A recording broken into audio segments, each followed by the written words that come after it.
Lifebuoy shampoo. ලොකු බෝතලෙන් වැඩි ඉතිරියක්.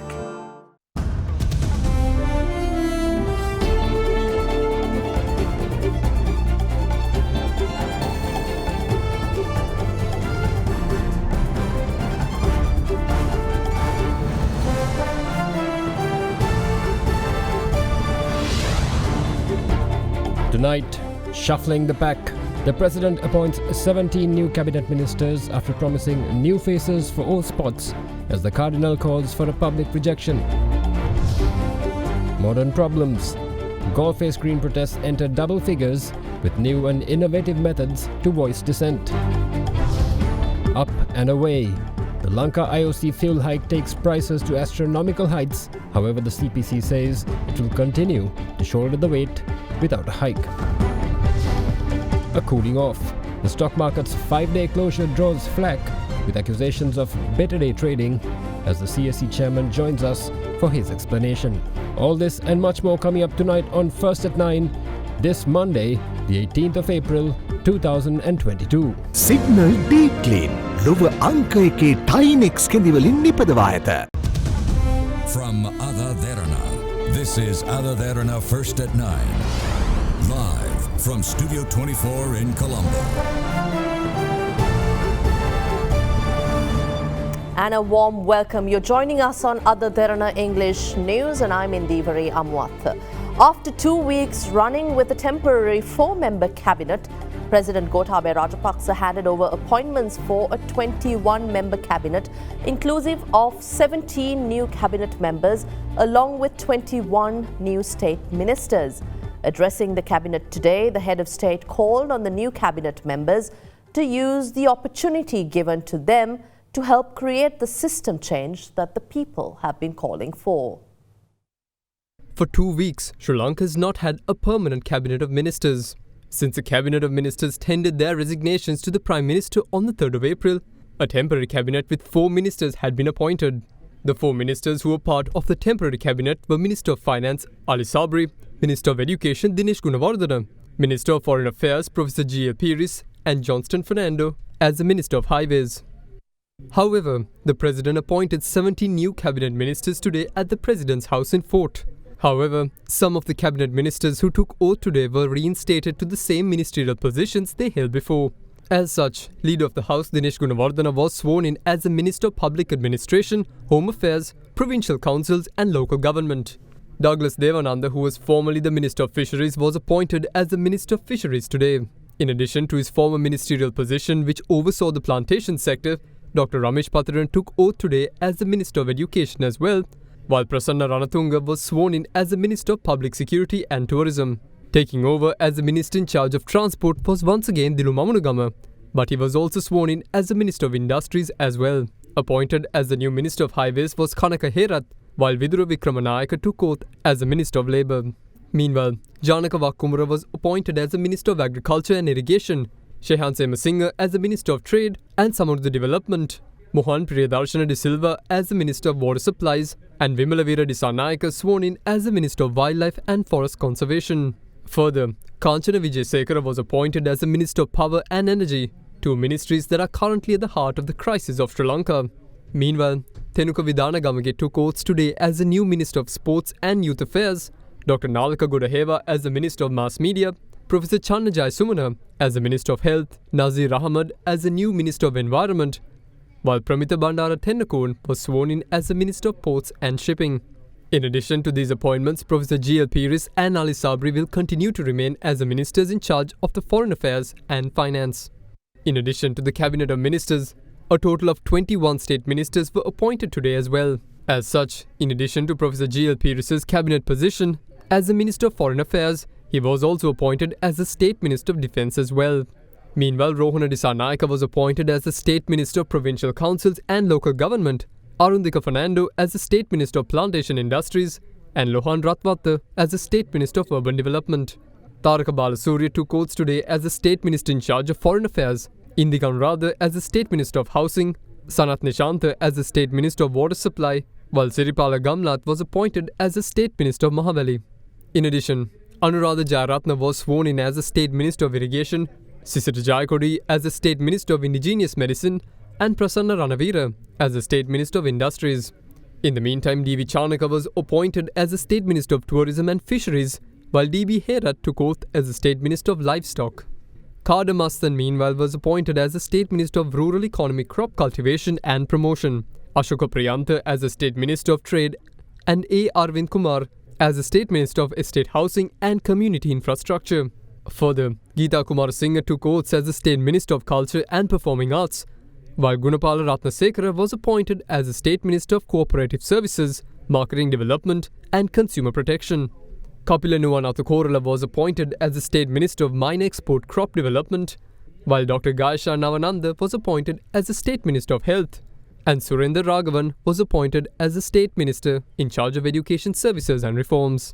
In the meantime, President Gotabaya Rajapaksa, who addressed the new cabinet, said that he expects them to provide an honest, efficient and clean service during their tenures. ඇමති තනතුරු වරප්‍රසාදයක් නෙවෙයි. එක විශාල වගකීමක්. මම තමුන්නාන්සේලාගෙන් ඉල්ලා සිටිනවා කිසිදු අමතර වරප්‍රසාදයක් ඇමතිවරයෙක් කියලා පාවිච්චි කරන්න එපා.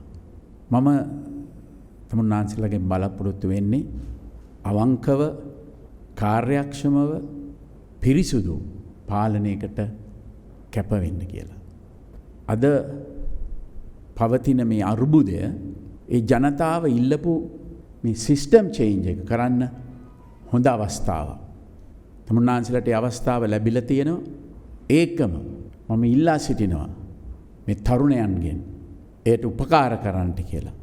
දන්නවා ජාත්‍යන්තර මූල්‍ය අරමුදල සමග වැඩසටහනකට මීට පෙර යන්න තිබුණා කියලා මම විශ්වාස කරනවා. ඒ වගේම ගොවීන්ට රසායනික පොහොර ලබා නොදීම මම හිතන්නේ වරදක් කියලා මම හිතනවා. අපි ඒව නැවත ලබා දෙන්න ක්‍රියා කළා තිබෙනවා. Now, the decision by the Securities and Exchange Commission to close down the Colombo Stock Exchange for this entire week has attracted a lot of negative comments, with opponents warning of a loss of reputation to the bourse among international investors. However, the stock exchange's administrators say that the decision is an apt move considering the emergency the country finds itself in at present.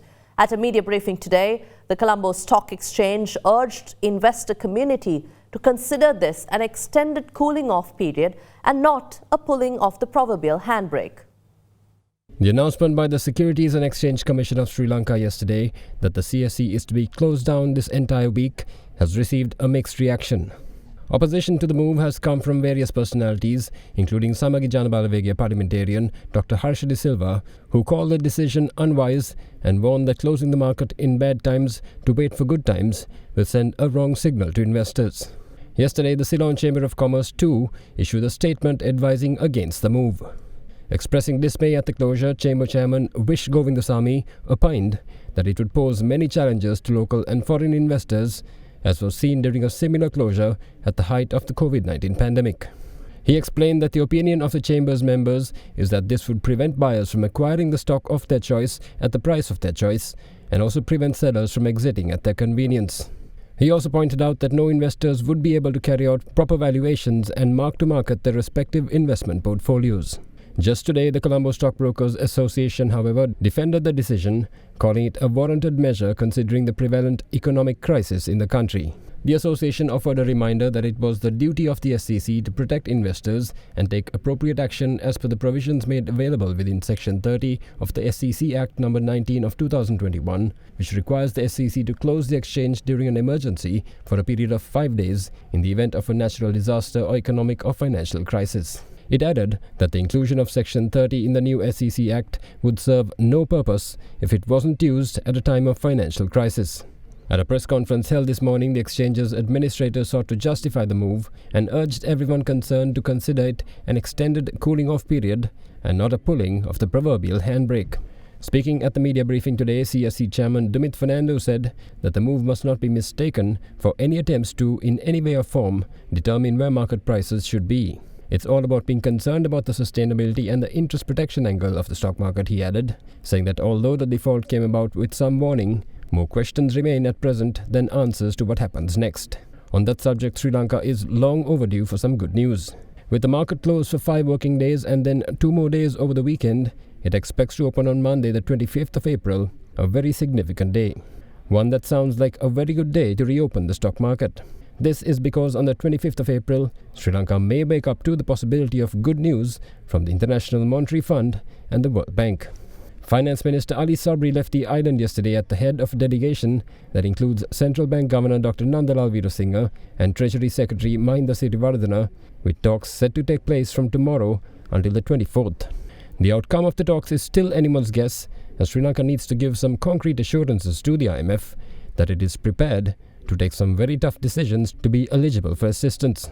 However, Finance Minister Ali Sabri had this to say last week, cutting a bit of a hardline figure, determined to do what's right.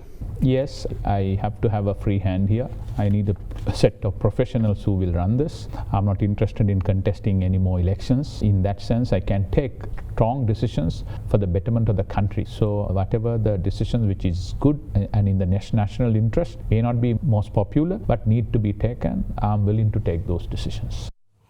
Now, the Colombo Stock Exchange will not be trading this week after the Securities and Exchange Commission announced that the market would be taking a 5-day breather. However, this news has not gone down well with some sections of the business community, namely the Ceylon Chamber of Commerce, who say that this paints a bad image of the bourse in the minds of the international investors. To talk us through the decision tonight is the chairman of the Colombo Stock Exchange, Dumit Fernando. A warm welcome to you. Thank you for being here. Now, what's this thing all about? Closing the stock market for 5 days. Did you back this decision? I remember you fighting for stock market to be open during a time of pandemic, saying, no, we should allow investors to participate. But aren't you preventing investors from participating in this? We see the opposition parties saying closing the stock market down during bad times and reopening it during good times doesn't really send good signals to investors. You have an international trading background. Is this right, or were you pressured to do this? Yes. No, I will say, to answer your question, yes, I did back this decision, and I will explain why. The situation that prevailed during the pandemic, when the market was closed for 7 weeks, I think is quite a different situation than where we are today. It was a difficult decision. There is no clear right or wrong answer. I think we had to, this is not a black or white decision. I think that this took a lot of thinking. We have been debating this for weeks. We have been speaking to many different stakeholders. But I will point out that something has definitely also been introduced that is new, that did not even exist 2 years ago, which is the introduction of the new SEC Act last year. Under the new SEC Act, there is a very clear definition of responsibilities of a stock exchange. And that includes, I will quote, to ensure an orderly and fair market in securities that are traded through its facilities. And secondly, most importantly, for us to act in the public interest, having particular regard to the need of protection of investors. And it goes on to say that interest in protecting investors takes precedence over other responsibilities what we may have as directors of the stock exchange. But how are you protecting investors here? So, so we're doing that by, we need to look at whether we have a free and fair and efficient market in place. Now, what does fair market mean? It means a market that reflects supply and demand properly. And if you think about what's happened today, there are some elements of unfairness or disorderliness that people would argue. One factor is, of course, that there has been a lot of margin and forced selling pressure in the market. It clearly has created an imbalance in the fair supply and demand of trading. Now, there is forced selling pressure at any given time. But isn't that how markets operate? I mean, there's sentiment, you react to sentiment, and that's how it happens world over. But how do we take this so decision? Anyway, I think what we have now is an extreme situation. So our rules will generally protect the exchange without any intervention for 99% of the time. I think we are in one of those 1% tail events, because we are clearly following the announcement of the preemptive default of the sovereign We are clearly in an extreme situation where under the SEC Act as well, it defines economic and financial crisis. I don't think there is anyone who will argue that we are not in that situation now. So what works for 99% of the situation sometimes doesn't work for 1% of the situation. Does this mean you are afraid that investors will exit the market, and you were trying to prevent this and protect the stock market, or are you waiting for good news from No, IMF? we're certainly not waiting for just good news, because it is not our job as a stock market to define where the pricing moves. What we are responsible for is to create an orderly market. So at the moment, after the news that came out last Tuesday, we went into a holiday periods after that. Even sophisticated investors have told us that they have not been able to digest the news and actually understand the implications of that news on their investments.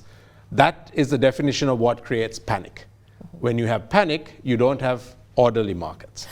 Since you have international experience, Yes. Dumit, I'd like to ask you, world over we see events like the Ukrainian war, Brexit happening, and there have been emergency situations too, Yes. with the Afghanistan crisis, but we didn't see markets shutting down. Actually, we have seen markets shutting down. I mean, you go back to the largest and the freest of markets in the New York Stock Exchange.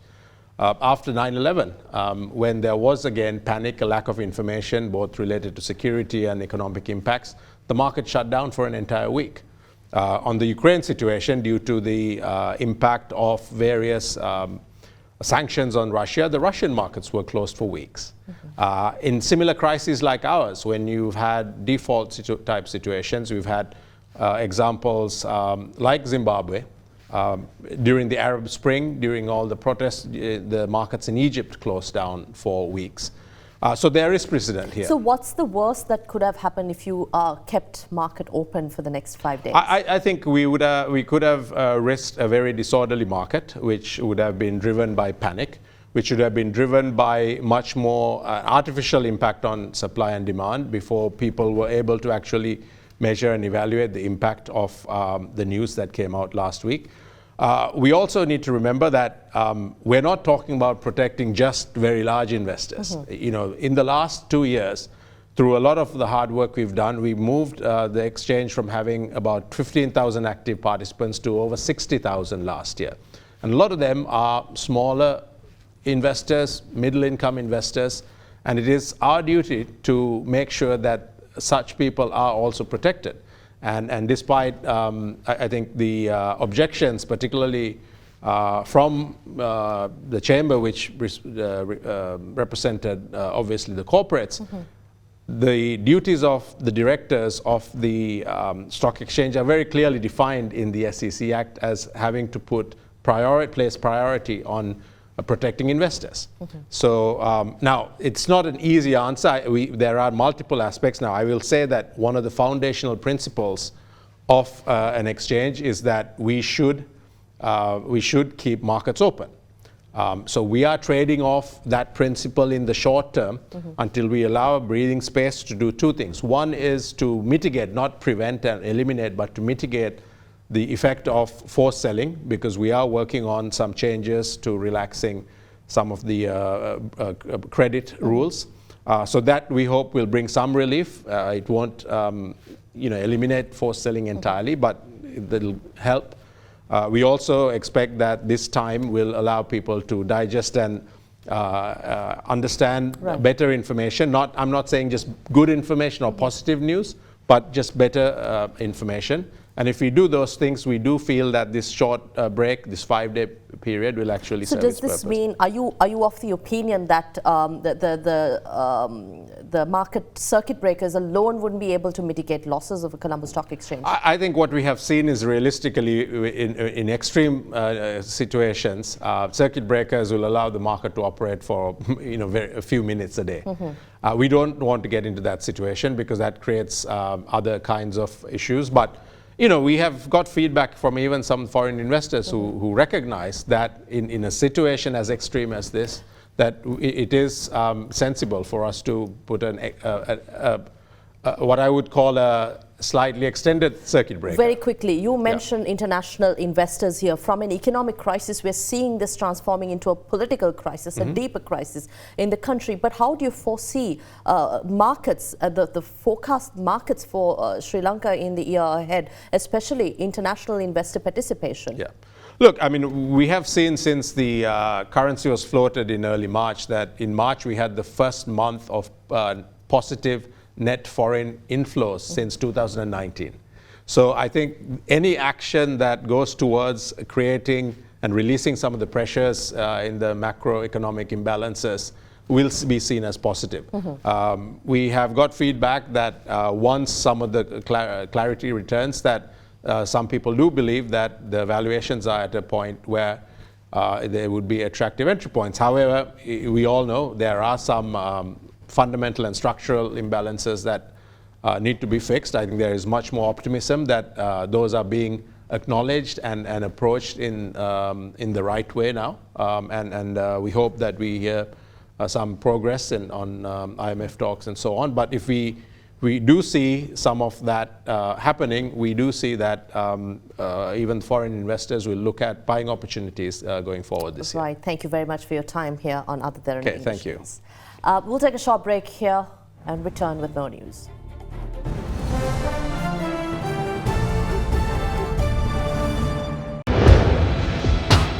Big 3.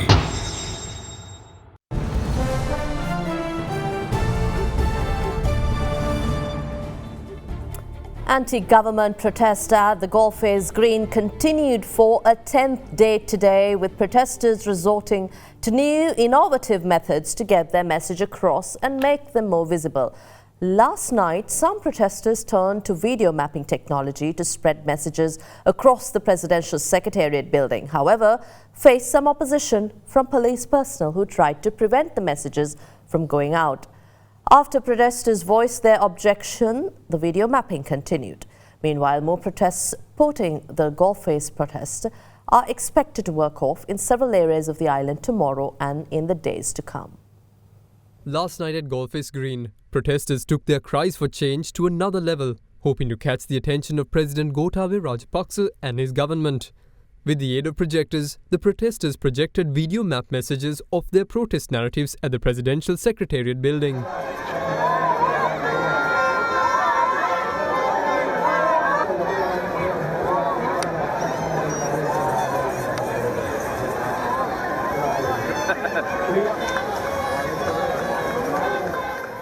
However, during the attempts, police personnel at the site had attempted to block this from happening. That led to a large public outcry from the protesters.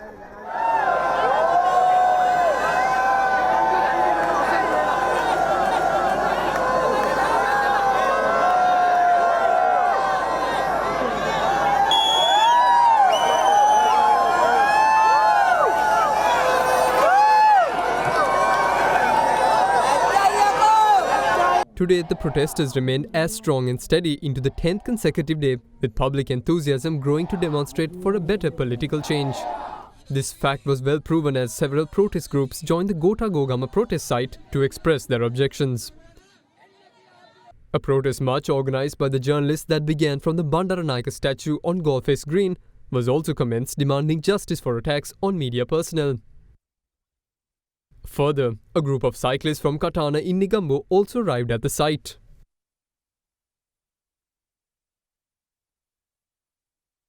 What's more, the national javelin champion Samit Chaturanga also joined the protest with a 24-hour hunger strike at the Gotagama site in a bid to strengthen the anti-government demonstrations. In the meantime, Hiran Abesekara, who won the award for Best Actor at the 2022 Olivier Awards, that was held in UK, arrived in Sri Lanka today to support the protest at the Gota Gogama. Meanwhile, the Federation of University Teachers Association will be protesting tomorrow to support the anti-government protests. Now, Archbishop of Colombo, His Eminence Malcolm Cardinal Ranjit, says that the new cabinet appointed by the President today cannot be accepted in the face of calls even by the chief prelates of all the 3 Buddhist sects for an interim government. The Archbishop made these comments at a media briefing held at the Archbishop's house today. මේ රටේ ආර්ථික අහේනීය ආගාදයට ඇද දැමීම සඳහා හිතුවක්කාර ලෙස කටයුතු කරමින් ප්‍රජාතන්ත්‍රවාදයේද යටපත් කර මේ රජය ගෙන යන වැඩපිළිවෙල අපිටත් පිළිගන්න බැහැයි කියලා අපි ප්‍රකාශ කර සිටිනවා. අතිපූජ්‍ය ත්‍රිනිකායික මහානායක ස්වාමින් වහන්සේලා ප්‍රකාශයට පත් කළ ප්‍රසිද්ධ ලිපිය තුල අඩංගු කරුණු අනුව පවතින රජය ඉල්ලා අස්විය යුතු බවත් සියලු දෙනාට පිළිගත හැකි අන්තර්පාලන ආණ්ඩුවකට යා යුතු බවත් උන්වහන්සේලා කියා දුන්නා. එම ඉල්ලීම්ද ගණන් නොගෙන ජනාධිපතිතුමන් විසින් අද පත් කළා කියලා කියන නව කැබිනට් මණ්ඩලය ඒ නිසා අපට පිළිගන්නට බැහැ. ඒ නිසා අපි ඉල්ලා සිටින්නේ සියලුම පක්ෂවල නායකයෝ එකතු වෙලා Tamanගේ බලය ලබා ගැනීම හෝ බලය ආරක්ෂා කිරීම ගැන හිතනවට වඩා රටේ පුරවැසියාට සිදු වෙලා තියෙන මහා විනාශය ගැන හිතලා කරන්න බැරි නම් ඉවත් වෙලා ගිහිල්ලා කරන්න පුළුවන් නම් පුළුවන් දේවල් ප්‍රජාතන්ත්‍රවාදීව කරමින් රට දියුණු කරන්නට කටයුතු කරන්න කියලා ඉල්ලා සිටිනවා. යම් හේකින් මේ කියන දේවල් නොකර ජනතාව රැවටීමට අද තියෙන නායකත්වයේ කටයුතු කළොත් අපි ඒ අයගෙන් ඉල්ලා සිටින්නේ කරුණා කරලා අයින් වෙලා යන්න වැඩක් බලා ගන්න. ඒක තමයි අපේ ජනතාවගේ පොදු හඬ. Taking the rapid depreciation of rupee into account, the Lanka Indian Oil Company slapped its fifth fuel price hike for the year and came into effect from midnight yesterday. However, the Ceylon Petroleum Corporation, which currently bears huge losses from sales of diesel and petrol, says that it has no intention of increasing its fuel prices. In the meantime, the Public Utilities Commission approved 3-hour and 20-minute power cuts for tomorrow upon a request by the Ceylon Electricity Board. With effect from midnight yesterday, Lanka Indian Oil Company hiked all varieties of petrol sold at its filling stations by 35 rupees and diesel by 75. This is the fifth fuel price hike announced by LIOC in less than 4 months. With that, the price of a litre of petrol in the form of 92 octane, 95 octane and Euro 3 petrol will now be sold at 338 rupees, 367 rupees and 347 rupees respectively. A litre of super diesel will be 327 rupees, while auto diesel will stand at 289 rupees. The depreciation of the rupee by 60% since the first week of March this year was highlighted as the main reason for the fuel price hike by LIOC. Earlier last week, Chairman of the Ceylon Petroleum Corporation Sumit Vijay Singha said that the company incurs a loss of 110 rupees on each litre of diesel and a 52 rupee loss from every litre of petrol due to depreciation and global prices. However, he said today that no decision has been taken so far to increase prices. Although assurances have been given by the CPC with regards to the availability of fuel stocks in the island, the state supplier is still unable to meet fuel demand, resulting in the formation of long queues. Further, some stations remain closed due to the unavailability of fuel. According to the CPC, the shortage at filling stations has been created due to a shortage of bowsers to transport fuel during the Sinhala and Tamil New Year holidays. Less than 300 bowsers had engaged in fuel transportation yesterday, it added, when the daily number is usually around 450. However, the corporation says that it hopes to control the island-wide fuel shortage to some extent by today, as they have planned to deploy at least 600 bowsers to transport fuel.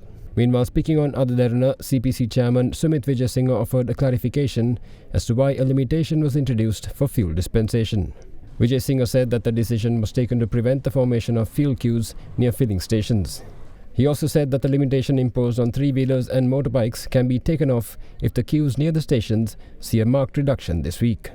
In the meantime, the CPC says that it expects to begin unloading a shipment of 37,500 metric tons of petrol after making the necessary payments today. As for the country's power situation, power cuts for today have been reduced by 1 hour to 3 hours and 20 minutes, with the CPC having promised an adequate supply of furnace oil to the Ceylon Electricity Board.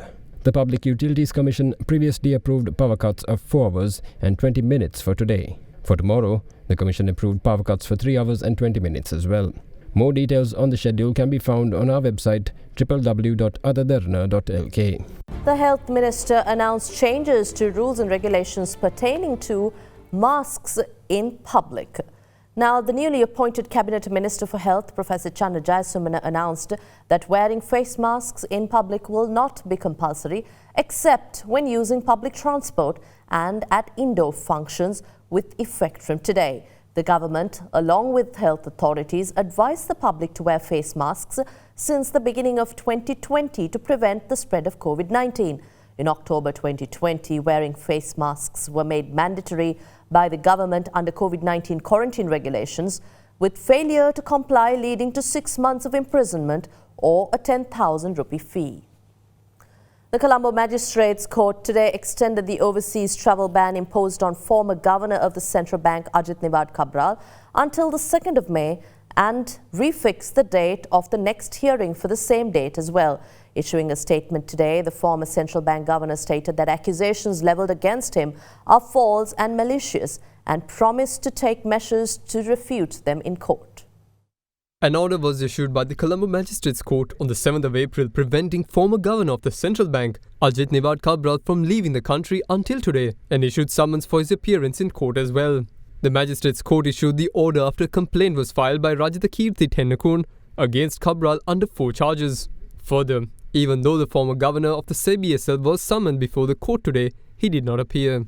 Issuing a statement today, he said that his attorney-at-law Jeevantha Jayatilaka had appeared on his behalf in court and explained the nature of the summons that had been issued to him and proceeded to inform court that his personal appearance has been dispensed with. Appearing on his behalf, his attorney-at-law Jeevantha Jayatilaka stated that the former Central Bank Governor had no need to travel overseas at present, but stated that if the need to travel arises, they reserve the right to make an application pertaining to the travel ban at the appropriate stage. As such, the Colombo Magistrates Court had refixed the case for the 2nd of May and extended the overseas travel ban until such time. In his letter, Cabral further stated that the complaints made against him are baseless and or malicious and presented to court by suppressing important material facts, and all steps will be taken legally to refute them and present the correct facts to court. The Human Rights Commission of Sri Lanka called on the government to take action to implement recommendations of the Auditor General's report on the loss of revenue from the revision of sugar taxes. In March last year, the Parliamentary Committee on Public Accounts was told that the so-called sugar scam had cost the Treasury 15.9 billion rupees. The Human Rights Commission of Sri Lanka has called on the government to immediately implement the recommendations in the Auditor General's report on the loss of revenue from the revision of sugar taxes. In a statement, the Human Rights Commission says that under provision contained in Act No. 21 of 1996, it takes cognizance of the report filed by the Auditor General with regard to sugar taxes, which was broadcast yesterday. HRCSL chairperson and retired Supreme Court Justice Rohini Marasinghe said in a statement that consequently the arbitrary and unreasonable use of state power affects the economic, social and cultural rights of its citizens. The chairman of the Human Rights Council urged the government to implement the recommendations mentioned in the said report immediately. A report recently published by the Auditor General had revealed that the government's decision to reduce the special commodity levy on sugar had resulted in a loss of 16 billion to the state, while the benefit of the slashed taxes was not passed on to the consumers. The Finance Ministry told the Parliamentary Committee on Public Accounts in March 2021 that the so-called sugar scam had cost the Treasury 15.9 billion rupees. And that's all on the news tonight. Thanks for watching. Have a pleasant evening. Good night.